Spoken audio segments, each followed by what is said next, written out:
বিরহ ব্যথা তোর মনে বইছে হাসি আর কাঁদন। আজ ছেড়ে চলেছে সব মায়া আর সুশাসন, তাই সম্মুখে দাঁড়িয়েছি দিতে বিদায়ী ভাষণ। আলহামদুলিল্লাহিল্লাযী ওয়াসসালাতু ওয়াসসালাম আলা রাসূলিল্লাহি সাল্লাল্লাহু আলাইহি সাল্লাম ওয়া আলা আলিহি ওয়া সাহবিহি আজমাইন বিরহমাতিকা ইয়া রাহমান রাহিমিন। আম্মা বাদ। আউযু বিল্লাহি মিনাশ শাইতানির রাজিম। বিসমিল্লাহির রহমানির রহিম। সোনাকুলি চাপালি সৈকত মাধ্যমিক বিদ্যালয় কর্তৃক আয়োজিত এসএসসি 2024 ব্যাচের বিদায় উপলক্ষে আজকের এই মিলাদ ও দোয়া মাহফিলে উপস্থিত রয়েছেন প্রধান অতিথি, বিশেষ অতিথি এবং আমার অত্যন্ত শ্রদ্ধেয় বাসন একজন নীতি নির্ধারক প্রধান শিক্ষক শ্রী নরেন্দ্রনাথ রায়। আরো উপস্থিত রয়েছেন আমার প্রান্তীয় শিক্ষক শিক্ষিকাগণ। আপনাদের সকলকে জানাই আমার পক্ষ থেকে আন্তরিক অভিনন্দন ও সালাম। আসসালামু আলাইকুম ওয়া রাহমাতুল্লাহি ওয়া বারাকাতুহু। প্রথমে আমি মহান আল্লাহ তাআলার কাছে অসংখ্য শুকরিয়া আদায় করি যে মহান রব্বুল আলামিন তাহার এক বিশেষ হুকুমে আমাদেরকে নানান ধরনের অন্যায় অত্যাচার ও খারাপ কাজ থেকে বিরত রেখে এই পবিত্র মজলিসে উপস্থিত হওয়ার সুযোগ করে দিয়েছেন। সেজন্য আমরা সকলে তাহার নিকট শুকরিয়া আদায় করে বলি আলহামদুলিল্লাহ।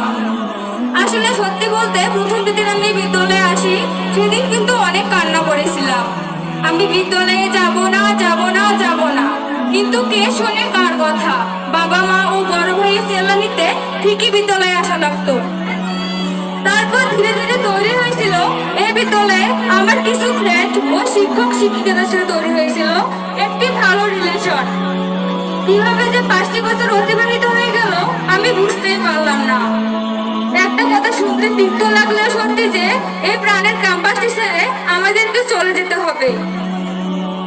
তখন আর আমি বলবো না আমি সোনাকুলি চাপালি সৈকত মাধ্যমিক বিদ্যালয়ে পড়ি, তখন আমি বলবো আমি সোনাকুলি চাপালি সৈকত মাধ্যমিক বিদ্যালয়ে পড়তাম। তখন আর আমি বলবো না আমি প্রথম দরুদে সবার সাথে অ্যাসেম্বলি করি, তখন আমি বলবো আমি প্রথম দরুদে সবার সাথে অ্যাসেম্বলি করতাম। এটি কষ্টকর হলেও সত্যি যে এই প্রাণের ক্যাম্পাসটি আমাদের কাছে অতীত হয়ে দাঁড়াবে। আর হ্যাঁ, আজকের এই দিনটি হচ্ছে আমাদের কাছে শেষ দিন। এই পৃথিবীটা অনেক সুন্দর, কিন্তু চিরকাল আমি এই পৃথিবীতে থাকবো না। ঠিক তেমনি ভাবে এই ক্যাম্পাসের মাঠ ঘাট, ছাত্র শিক্ষক সবকিছুই আমার কাছে অনেক সুন্দর, কিন্তু আফসোস বাস্তবতার প্রেক্ষাপটে আমরা তাদের কাছ থেকে বিদায় নিতেছি। এই বিদ্যালয়ের শিক্ষকদের অনুপ্রেরণা ও সুশাসনগুলো খুব মিস করব, বিশেষ করে আশরাফ স্যারের সেই মোটিভেশনাল কথাগুলো। আর হ্যাঁ, আমরা যদি এই বিদ্যালয়ে পড়ালেখা না করে অন্য কোনো বিদ্যালয়ে পড়ালেখা করতাম, তাহলে হয়তো আমাদের খারাপ আচরণের জন্য অন্য বিদ্যালয়ের শিক্ষকগণ আমাদেরকে টিসি দিয়ে দিতেন। কিন্তু আমাদের বিদ্যালয়ের গুরুজনেরা তা না করে আমাদেরকে তাদের সন্তানের মতো আগলে রেখেছেন। এই স্মৃতিগুলো কখনোই ভোলার নয়। আজকে আপনাদের ধন্যবাদ দিয়ে ছোট করব না, তবে মহান আল্লাহ তাআলার কাছে আমার একটাই চাওয়া মহান রব্বুল আলামিন যেন আমার শিক্ষকদেরকে জান্নাতের সর্বোচ্চ মাকাম দান করেন। আর আপনারা আমাদের জন্য দোয়া করবেন স্যার, আমরা যেন আপনাদের শেষ শিক্ষাকে সঙ্গে নিয়ে সত্যকে সত্য বলে আখ্যায়িত করতে পারি, আর যেটা অন্যায় সেটার বিরুদ্ধে রুখে দাঁড়াতে পারি। আর আমাদের বিদ্যালয়ে যে ছোট ভাই বোনেরা আছো, তোমাদেরকে কতখানি কেয়ার করতে পেরেছি ঠিক জানি না, কিন্তু তোমাদের কাছ থেকে যে সম্মান পেয়েছি তা কখনোই ভোলার নয়। আমরা সত্যি তোমাদের কাছে চিরকৃতজ্ঞ।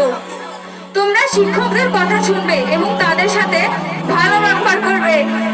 আর আমরা যদি তোমাদের সাথে কোনো খারাপ আচরণ করি, তাহলে দয়া করে আমাদেরকে ক্ষমা করে দিবে।